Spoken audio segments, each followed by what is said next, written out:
Salute BookTube. Welcome back to my channel. Thank you for being here. If you're new, special welcome. If you're a repeat viewer, also welcome back. It's good to be back. Um, well, it's almost the end of June. It is the end of the June. Today's the 27th, and I thought I'd make a June reading wrap-up video. If you still haven't finished your June reading, not that timelines are important, but you still do have 3 days. But I actually finished my June reading, which I intended to do, which I did a June TBR. It's most of the same books I showed in my June TBR video. I've read them, and I finished early, not to brag, but the reason for that is I've been doing a lot of reading. For those who don't know, I am based in the United Arab Emirates in the heart of the Middle East, and it's really summertime now, so the weather here is really hot. And because the weather is really hot, it's not the time to do a lot of outdoor activities. I guess it's the opposite of what's happening in Europe or North America, where these are long, you've got long summer evenings with pleasant weather. You probably like to go out or do activities. Here it's the opposite. We like to go out in the winter time when the weather is much milder, much cooler. Now in the summer in the Arabian desert, it's really hot. So just like you in the winter, maybe in the Western world, like to sit at home on a cold or rainy winter day and cuddle with a book. Here it's the opposite. In the summer it's really hot. You just want to stay indoors and do as much indoor activities as possible. So for that reason, I've been reading a lot more this month. And yeah, I finished the books I intended to read. I think the count is 7 books. So I'll start showing them to you now. One thing I noticed when I was reading the books that I decided to read for June, I quickly discovered from 5 out of the 7 books, the character. Again, I read mostly nonfiction. This time it's a mix. It's 5 nonfiction and 2 fiction books.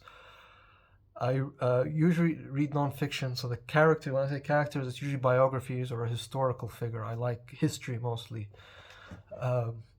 What I noticed was, of the 5 historical periods or biographies I read, the main character's name starts with the letter C. So I think I'll call this video the reading wrap up of the 5 C's. The first C that I read and enjoyed very much was by Sally Bedell Smith, and it's Charles, the Misunderstood Prince. You can see the author's name there, and that's of course, I think in my my TBR, June TBR, I kept referring to him as Prince Charles, but of course he's King Charles now. Although this book was written, he was still Prince Charles. I think this was published in 2017, so not the latest Charles biography. And I think now that he's become king, there's a lot of books and a lot more books coming out about this figure because he's ascended or acceded to the throne. But this book really impressed me, not so much the character, but the author. Very well written, Sally Bedell Smith. I think she's a cultured journalist covering cultural affairs, but the way she writes, she can make even mundane subjects very interesting. Charles goes to a committee meeting of the Architectural Association, Royal Architectural Association of the UK, but she makes it interesting. Very well written, very good author, really surprised me. I've read a lot of Windsor biographies this year. I've got a couple of Windsor, more than a couple of Windsor books, and I'm trying to read them and probably get rid of them. I don't really need to keep them in my library. So I've read biographies of Queen Elizabeth, 2 of them. I read Spare by Prince Harry. I read a book about Kate, Princess Catherine now, who the book is about her early years, and this is just a continuation. So a lot of them, sometimes they're written sort of we can say tabloidy, just a rehashing of sort of tabloid stories about the royals. But this wasn't that. This is really well written, and I highly recommend it if you have a chance to pick it up and you're interested in the subject. One thing also I noticed about other Windsor biographies, the other ones that I did read were mostly by British authors writing about their monarch or their royal family, or in the case of Spare by Prince Harry, written by himself. I feel like the English or the British authors, they tend to be a bit more deferential to their royal family, to their royal subject. There's probably a lot of reasons for that. It's probably, if you go too far, it's borderline treasonous. But of course, the tabloid newspapers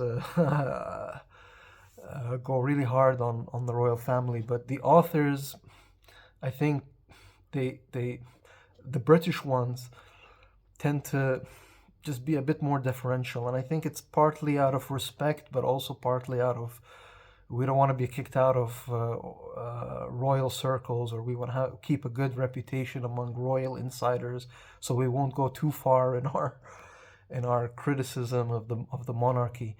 But I was surprised when I Googled or Wikipedia'd Sally Bedell Smith. It turns out she's an American, and that plays a part in this. She takes a much more neutral stance on Charles and the royal family, and that American aspect, you can see the difference. She's fair, but she's less deferential, if that makes sense. Probably will make more sense if you actually read a lot of royal biographies I have done in the last couple of months. But Charles as a character divides opinion. There's a lot of there's a passage I think would encapsulate both the writing and Charles's character, because Charles, there's a passage, I'll read it to you, but what I wanted to say was he was, especially in his youth, a little, I don't know what the word is, awkward isn't the correct term, but he just didn't have, well, of course he never had a normal childhood and adolescence, but when he was younger, like university, he really didn't have any real friends that was his age. He just didn't. And then the people he was drawn to the most, who he developed the strongest bonds of friendship with were usually older people. And when I say older people, it's specifically older women. And I don't mean older women, I mean like old women, like grandmother women, like women in their 70s and 80s. So the closest royal member of the royal family to Charles was his grandmother, Queen Elizabeth, the Queen Mother. She was his closest confidant or friend, we can say, closest relative. And she was, I mean, she was much older than him. His nanny was an older woman. Again, in university, there is no real friend his age, a buddy, like a guy friend, or like it just doesn't exist. There's no sort of boys' night, lads' night out with this character. As he gets older, he gets into he gets attracted to a spiritual guru, an older man, and especially his wife. I think her name was Elizabeth Rain, and she was like 75 years old when she met him as a 23-year-old, and they became very close.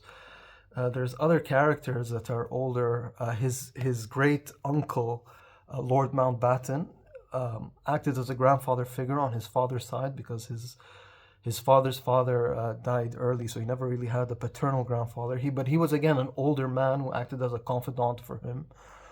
There's just a lot of older women. Camilla was a few years older, but still older.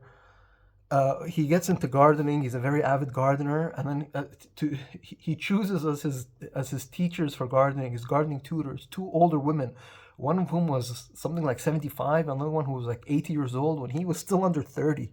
So it's a strange kind of the relationships with older women really caught my attention, and it becomes even more surprising when he decides to marry when he has to choose the most important woman partner in his life, a wife.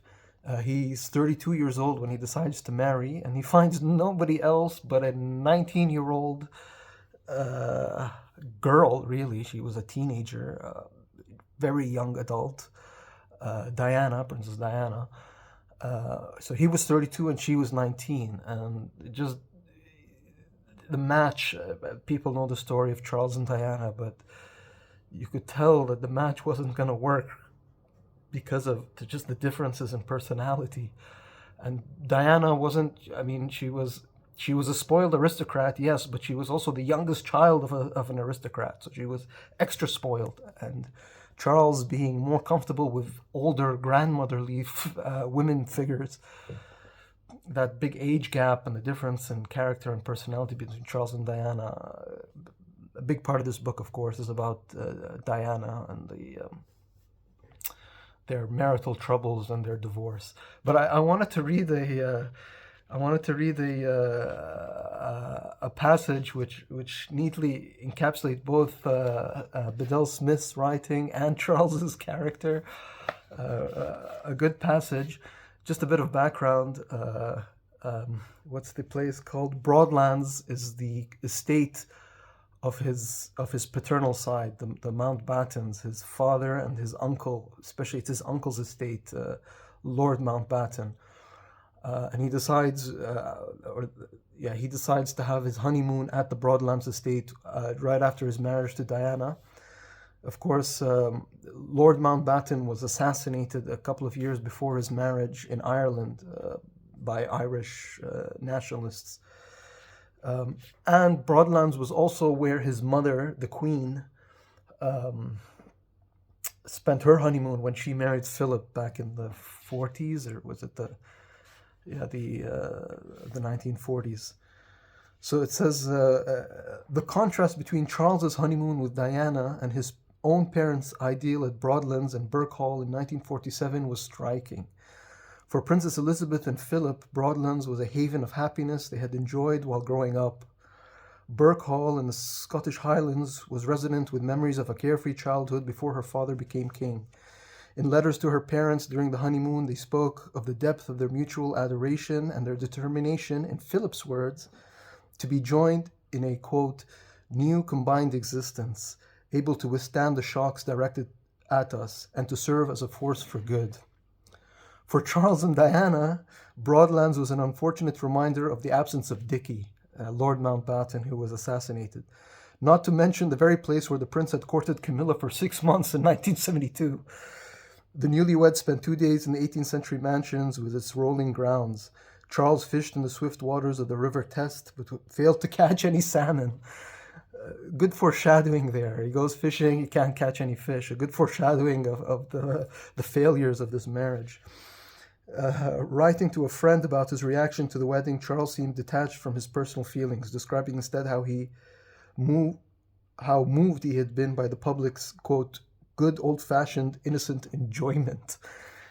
And then it says it was on their 2-week Britannia voyage, Britannia is the royal yacht, through the Mediterranean that the gulf between the newlyweds emerged. Diana dashes about chatting up all the sailors and the cooks in the gallery, etc., Charles wrote to one of his friends, while I remain hermit-like on the veranda deck, sunk with pure joy into one of Carl Jung's books.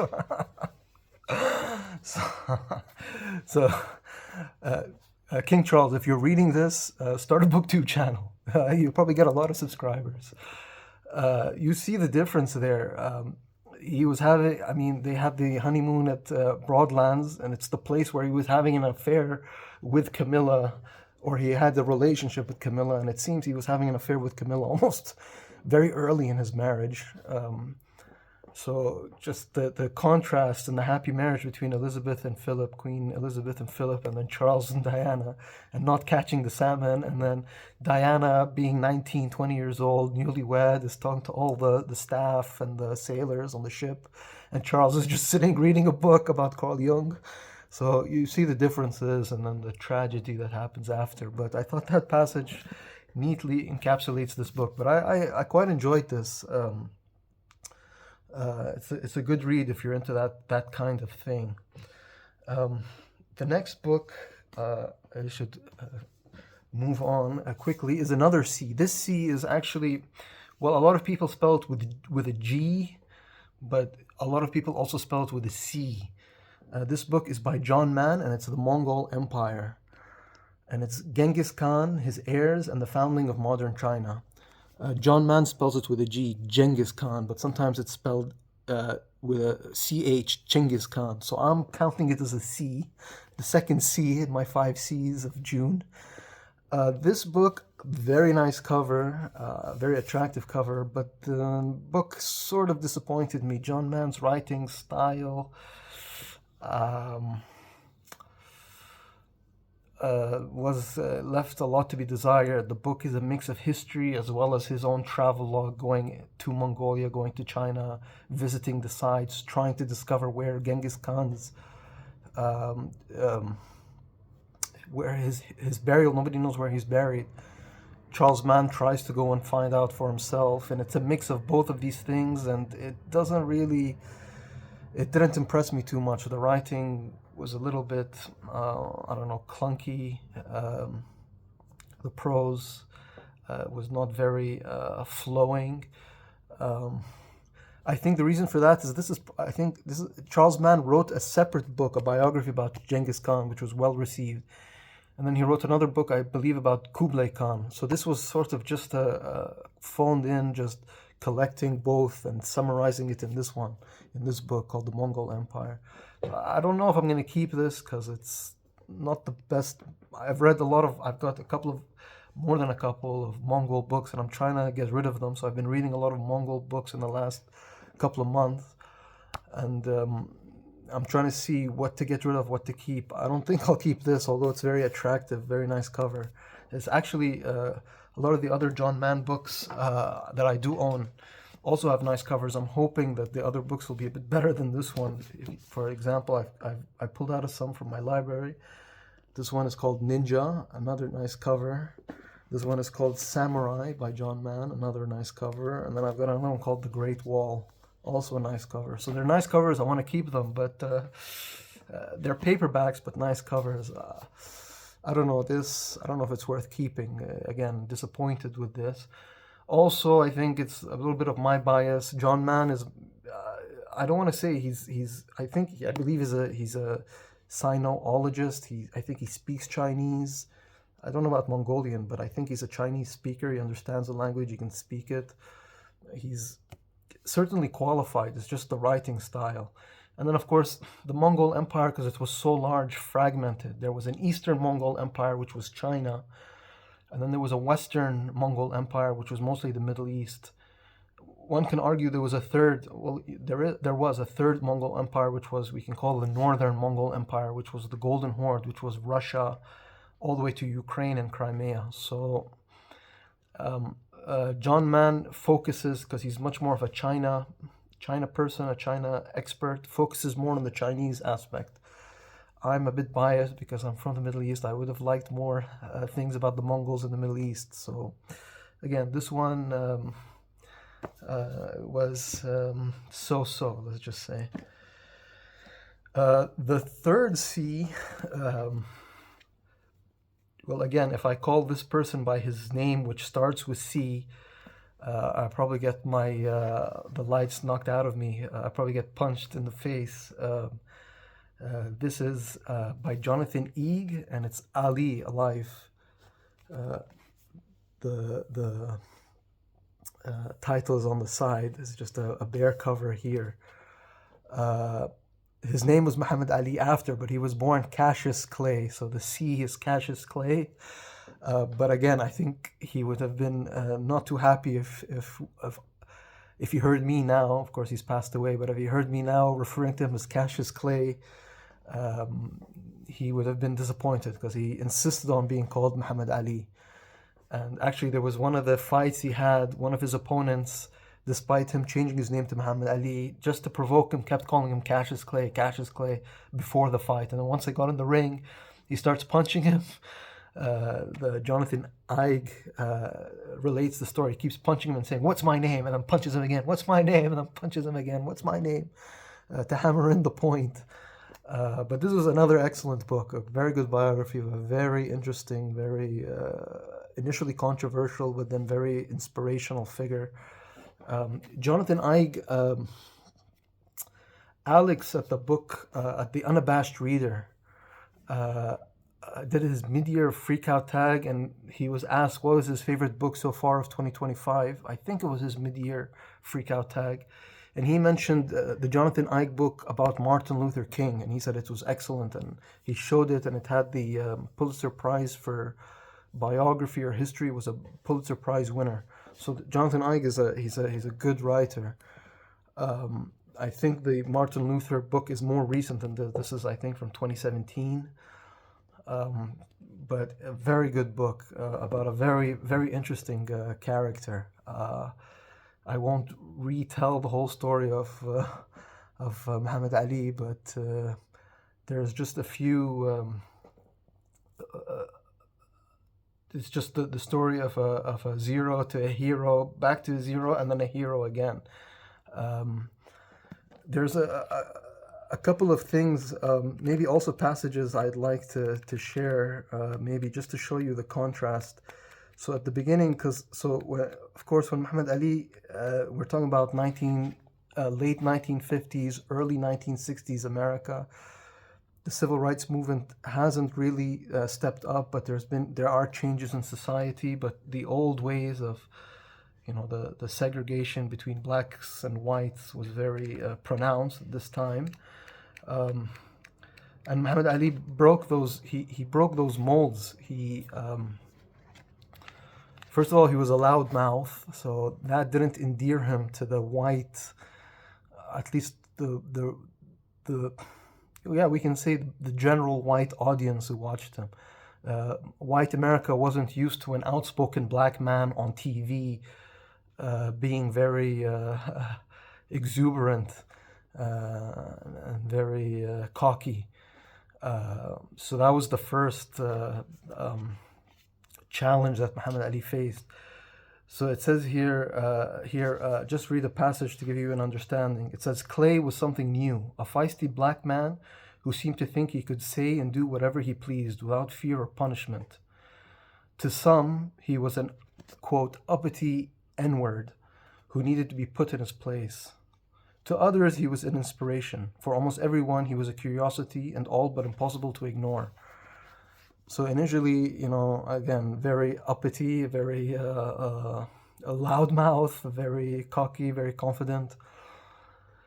And that it differed from there were other black boxers before Muhammad Ali, but a lot of them, and any successful black person before, let's say, the 1960s, played a very careful game of, yes, I'm famous, yes, I'm successful, but I'm not gonna speak loud, I'm not gonna be political, I'm gonna win the affection and the silent approval of white America.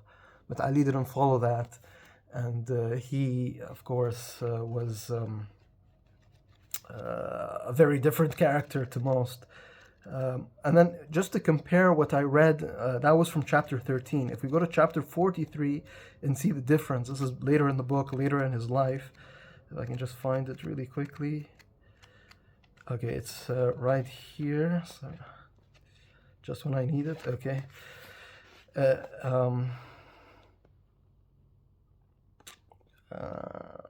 Where was it? This was after. Okay, I'm sorry. I opened.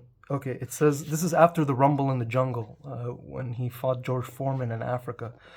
It says Ali returned home to a hero's welcome.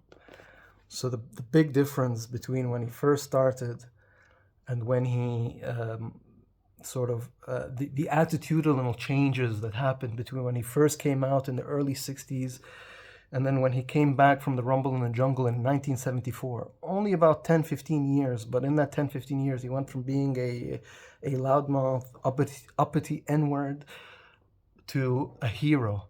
And again, I think there's another passage I'd like to read, again, that encapsulates, because between him being a very loudmouth and him getting a hero's welcome and becoming a very aspirational hero figure in America, there was also the Vietnam.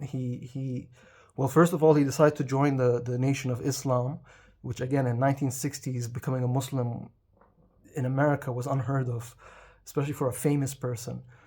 And then he also refused the draft to be called up to fight in Vietnam, and that caused him to become a real. In many Americans' eyes, he was seen as a traitor and a coward. Here, if we just find, it says,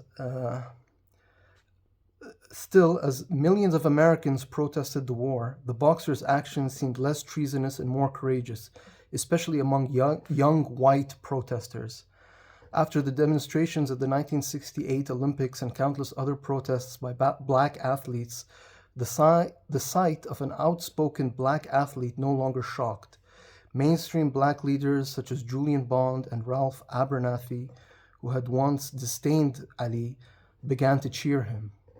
As other black activists grew more radical, the Nation of Islam seemed less frightening.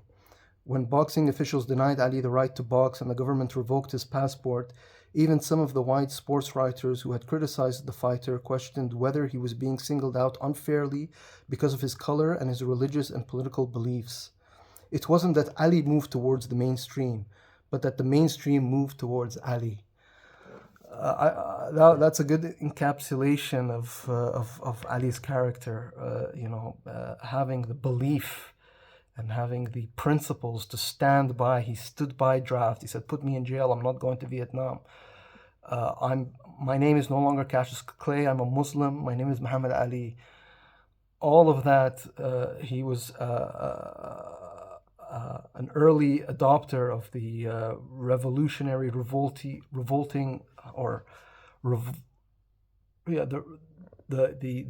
1960s protest. He was an early adopter of that, and as the mainstream started to embrace his political radical stances, he just fell into line. So it's a good lesson of sticking to your beliefs, believing what you believe deeply, and not changing to sell yourself out or to gain approval of others. So again, a very, very good book. I enjoyed reading it. Again, if you like, I read this for Summer of Sports. So if you're into your sports book and you haven't read this, you should. And then the fourth C is actually this book. This is the one book I haven't finished. I'm very close to finishing, but I didn't finish it, and I didn't finish it. It was out of my control. I'm reading this read along with Steve Donahue on his channel. He's actually reading this aloud, and I'm reading it along with him. So because Steve Donahue hasn't finished it, I haven't finished it in June. I mean, I could have finished it, but I prefer to read it with the read along and to follow along. But almost finished, so I'll consider it a read. I probably will finish it in the next week or so. This is The Cleaverlings. Oops, the glare. The Cleaverlings by Anthony Trollope. A Victorian novel about very typical. If you've ever read any, sorry, the glare. If you've read any Anthony Trollope, you know what you're getting. Victorian novel, a love story in the background, a few other subplots in the background as well, and just a very, very entertaining story. There's a few things about this that surprised me from Trollope's other books or other Victorian books.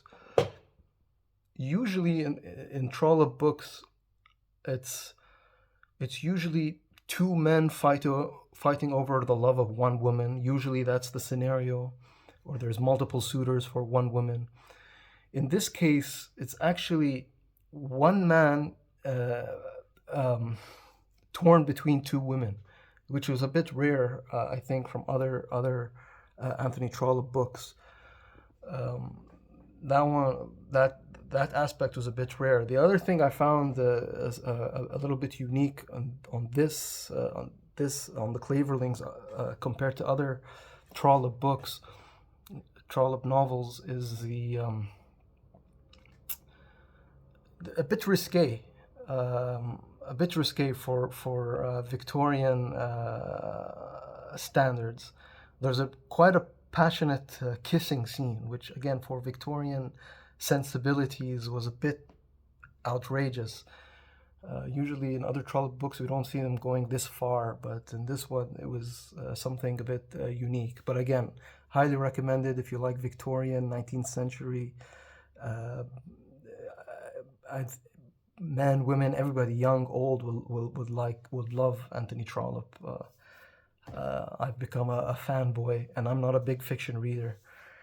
And then the fifth C is actually, so I have a couple of books about the Caucasus. The Caucasus is that region between Russia, Turkey, and Iran. It's made up of three countries in the present day: Azerbaijan, Georgia, and Armenia. And I traveled there a couple of years ago, and when I was there, I started picking up books. I picked up a bit too many books about the region. So I'm, again, trying to slim down my library. So I'm trying to filter. I don't need 10 books on the Caucasus, maybe one, maximum two is more than enough. So I'm trying to read them and see what I like and what I want to keep and what is not worth keeping. So I read the first of my Caucasus library, and it's by Armen excuse me, the Armenian name's Armen Khachikian, and it's called The History of Armenia, a brief review. There's a nice painting at the back. It's not the author, that's just a painting that an Armenian artist donated to Woodrow Wilson. This is good. Again, it's a brief history, a brief review, but it's a very attractive book because it comes with nice colored maps of the region, fold out maps, and it's got a lot of nice photography and color photography. Not a big book, but a very brief review of a very rich history that goes back from ancient times to the present. A lot of ups and downs in the Armenian history. Armenia, what I learned from this book, because of its location, and it's a small country, not the largest community in the world, have always had to balance. In ancient times, they had to balance between the Roman Empire and the Persian Empire. In more modern times, they had to balance between the Ottoman Empire and the Russian Empire. Also, in between, in the medieval ages, they had to balance between sort of Christian European crusaders and the Islamic Arabic states that took over the region in the medieval times. So it's always been about a balance. And this book, it explains the balancing act, basically, that the Armenians have to always carry in their very difficult geographical position. So that was very interesting to read. What other points that I have about this? Again, the book later on goes to much more contemporary, the emergence of an Armenian Republic in the early 20th century. Of course, the Armenian genocide, which is a very controversial subject, is discussed here. The end part of the book, he discusses just modern Armenia, the issues that a lot of up-and-coming, we can say, second world countries are facing. Yes, there's a democracy and there's parliaments, etc., but there's also a lot of corruption. If you don't know much about Armenia and you read this, your knowledge will expand. Mine certainly did. I've got a lot more books on the Caucasus that I want to read, and then I'll decide, is this one to keep or is this one to go, but we'll see. Two more books before I wrap this up. Again, this is going very long, but I promise that we're almost finished. Two more fiction books. Sorry, I said out of seven that well, it's three fiction books. This is the second fiction book. This I read for Dune in June. This is Dune Messiah by Frank Herbert, very well-known science fiction. Again, I don't read too much fiction. Science fiction is very new to me. I'm trying to dip my toe. I read the Dune, the first part, which was very good. I read this now, and yeah, it's very different than the first Dune. I was worried that because I read the first Dune, the first in the series, the original Dune book, maybe 2-3 years ago. So I was worried, do I need to refresh and read that before I get into this? But Frank Herbert, even though this isn't the longest, it's not nearly half as long as the first Dune book. Does a good job of covering, so that's a plus for this book. So I was able to just get into the story and remember everything from the first Dune book. But this differs from the first Dune book in a lot of ways. The first Dune book was very action-packed. There's big battle scenes, and it's a big war, and very action-packed. This is very much sort of like court politics. Paul is straight. Well, I don't want to ruin any if you haven't read Dune, but basically, that book is the first Dune is about a big battle and war.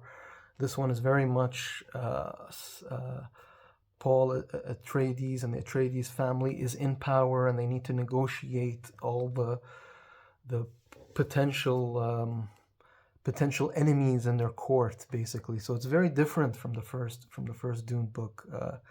That's the biggest difference. But it's quite good. I enjoyed this. I think this one gets a little bit from the Frank Herbert. This one is a little bit. Fans were not very happy, and they wanted something more like the original Dune. And I believe that's what happens in the future books in the series. I'm tempted now to continue the series, so we'll see how the story progresses. The other thing I wanted to mention about this is Frank Herbert, the inspiration he uses, a lot of the names and the characters, uses a lot of Arabic. I mean, the title Dune denotes a desert, and he uses a lot of Arabic terms, a lot of Arabic geographical terms as well, a lot of... there's a lot of similarities. Well, there's a lot of inspiration and also some similarities. One of them I wanted to, if you saw, I had a video, a couple of videos back, I had a book haul which I called the Eid book haul. Eid is the festival of the Hajj, the pilgrimage that Muslims go to Mecca and have to do once in their lifetime. It happens once a year, and you have to at least go once in your lifetime. I just wanted to. There was a scene here that shows you how much he was inspired by Islamic and Arabic history and geography. Below him, and this is Paul Atreides, the square had become the setting for a band of pilgrims in green and white of the Hajj. So he uses the word Hajj, which is the pilgrimage. They wandered their way like a disjointed snake behind a striding Arakian guide. They reminded Paul that his reception hall would be packed with supplicants by now. Pilgrims. Their existence in homelessness had become a disgusting source of wealth for his imperium. The Hajj filled the spaceway with religious tramps. They came and they came and they came. So very similar to the actual pilgrimage, Hajj pilgrimage that happens in Mecca once a year. There was also the inspiration, going back to the book, this book, John Mann, The Mongols and Nomad History. The Fremen who ally with Paul Atreides are a desert people, a desert people who live on the planet Dune, Arrakis, I believe is the name. they're a Bedouin desert nomadic people, and that's very similar to the Mongols, who were a desert nomadic people. It was very similar, if I can reach it without getting out of. I read this book last month called Nomads by Anthony Satin, where he makes the argument that these nomadic tribes actually reinvigorate civilization. They live outside of civilization, they live in the wild, they live in deserts, they live outside city walls. But when cities and civilizations become very lax and they become very comfortable, these nomads come and attack, take over, and reinvigorate the civilization. But then when these nomads themselves become the rulers, they again become they relax, and they become settled, and they become, what's the word I'm looking for? They become they get comfortable, and then they also, another band of nomads comes, and the cycle just continues over and over again. And that's alluded to here. There's just a couple of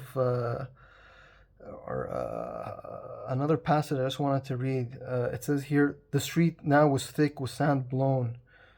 Or sorry, it's this one. How careless his people had grown, Paul thought. They were millionaires of water, forgetful of the days when a man on Arrakis could have been killed for just an eighth share of the water in his body. So again, the freemen are becoming relaxed, sort of pleasure-seeking, civilized city people, rather than, their strong, martial, nomadic origins. There's another passage here. He could feel the aridity of the life around him like an accusation. You did this. They'd become a civilization of dried-eyed watchers and tale tellers, people who solved all problems with power and still more power, hating every erg of it. So again, you can see the Fremen of Arrakis are becoming comfortable, losing their nomadic romance, their nomadic strength, and becoming corpulent, corrupt, pleasure-seeking city people. So again, I found that interesting. I thought I'd share it. And then the final book, I promise this is the final book. This I read for two events. June on the Range and Summer of Steinbeck. I combined the two. It's by John Steinbeck. It's The Red Pony. Small book, small novella. But I was worried, is this, I mean, I heard it was considered a Western, and it's definitely a Western. Definitely a Western. And a Steinbeck book, so I covered both events. In fact, it's a lot to do with ranching in California. Steinbeck describes it really well. A lot of things that I didn't know. I'm a city boy. I've always been a city boy, so I had to do a lot of checking online dictionaries, online Wikipedia entries to understand what a saddle, or I know what a saddle is, but what's a saddle blanket, and just terms, ranching terms that I am not very aware of. So it was interesting. So that June on the Range aspect of it was very interesting. There's horses, there's Stetson hats, there's denim overalls, there's guns. It's all here. So definitely a Western. And then John Steinbeck, of course. I won't go too much. If you want my history with John Steinbeck, especially, I made the last video I made, or 2 videos ago maybe, talking about John Steinbeck's The Pearl. If you want to know my thoughts about John Steinbeck, and especially The Pearl, you can watch that video. But this just comparing that, let's say, with The Pearl, I haven't read his other books, but this is one of his earlier books, and I think it sort of shows it's still Steinbeck building himself. He's still not the great American author that he became. This probably isn't in his top 5, but an interesting story, not very long, but an interesting story, and one I enjoyed to read. So that wraps up my June wraps up my June wrap up. I hope you enjoyed this video. I know it's now 45 minutes, but it was a lot of books, and I thought I just wanted to explain what I read and how I felt about it. So I'll end this now. I'll probably make a July TBR video soon to see what I'm reading for July. But until then, I'll say goodbye, BookTube, and salute.